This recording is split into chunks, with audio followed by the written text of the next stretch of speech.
ভাল গানটো আছে, তাৰ গানৰ ভিতরে এটা মেছেজ আছে। আজিকালি যে আলতু ফালতু গান গায় সেইটো নহয়, যিকোনো গানত যাওঁ এটা মেছেজ দিছে। এই মেছেজটো হয়তো আমি কিমান দিন স্মৰণ ৰাখিব পাৰে। মইতো মূল্যা মানুহ, লজ্জা লাগে, কেতিয়াবা মনে কয় গুণগুণাও নেকি। আপনি শুনে তার মানে? না, এই যদি চাহ লাগে কৈ দিওঁ 2 মাহ 3 মাহ একবাৰ। আমি তো কাণ বন্ধ কৰিব নোৱাৰো না।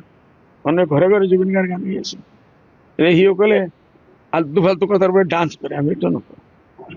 আমার মনে নাচে বলে ভাল। যদি তোমার কি এটা আছে না, যদি তোমার মনে কি করে আগবাই যাবা বহুত ভাল। মই তো প্রথম দিনই যে চিঠি লিখিছো আপোনালোকে পাইছে। এইটোত মই লিখিছো অসম চৰকাৰে যে কোনো এটা ইউনিভাৰ্চিটিৰ নাম তাৰ নামে দিব লাগে। আর ভারত সরকার যদি দে এনেতো আজি মুক্তি দিয়ার কারণে মই এটাই কৈ দিওঁ তেখেতক ভাৰত ৰত্ন দিব লাগে। মই কোৱাৰ কাৰণে মই কি কৰিম, একো নাই। যদি ভাৰত সৰকাৰে দিয়ে দিয়ে তেখেতক ক্ৰেডিট হয়ে যাব। সেইটো হল পলিটিক্স। আৰু ওপৰত যদি কিছু থাকে দিব লাগে।